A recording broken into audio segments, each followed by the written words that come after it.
তো এখন কিন্তু মাঠে জরিপ শুরু হয়নি, তো এর মধ্যে যে ল্যান্ড ট্রান্সফারটা হয় সেই সময় যা করছে আমাদের সব ডাক নাম আমাদের কয়বার বসাই এক্স্যাক্টলি। আমরা তো আপনি বিপদে। দেখেন যে এই যে জরিপগুলো হয়ে গেছে এখনো মাঠ পর্যায়ে এখন জরিপ আসেনি, তো এর মধ্যে কি ল্যান্ড ট্রান্সফার হবে না?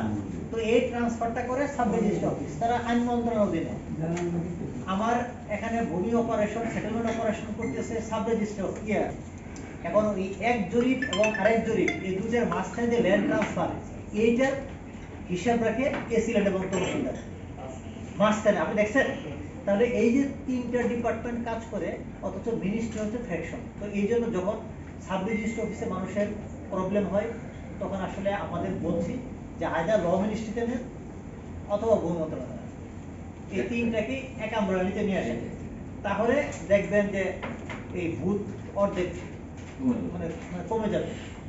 কারণ আমি বলতেছি না, প্রবলেম তিনটা অফিসে আছে, তিনটা অফিসে আছে। তো আমরা এখন এসিলেন্টকে বলা হয়েছে যে করণিক ভুলগুলো আইনগতভাবে বলা আছে যে না, এই যে ছাপা খতিয়ানটা দিয়ে গেল মানে সেটেলমেন্ট, এই ছাপা খতিয়ানে যদি কোনো করণিক ভুল বা ক্লারিক্যাল মিস্টেকস থাকে, তাহলে এসিলেন্টকে আইনগত এখতিয়ার দেওয়া আছে সংশোধন করবা। তো এখন এসিলেন্টের করণিক ভুলটা কেমন?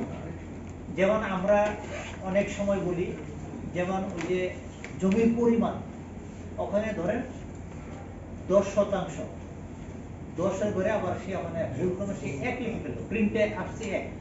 তো এখন সে তো আইনগতভাবে ওটাতে থাকলে সেই 1-এর বেশি ট্রান্সফার করতে পারবে না, কিন্তু বাস্তবে তার জমিটা হচ্ছে 10।